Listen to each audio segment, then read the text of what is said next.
You ask Tiger to solve. This deals with linear equations with one unknown. The final result is y equals 2. Let's solve it step by step. Group all y terms on the left side of the equation. Add 5y to both sides. Simplify the arithmetic. Group like terms. Simplify the arithmetic. Isolate the y.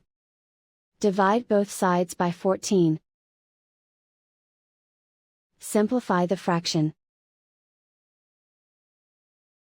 Find the greatest common factor of the numerator and denominator.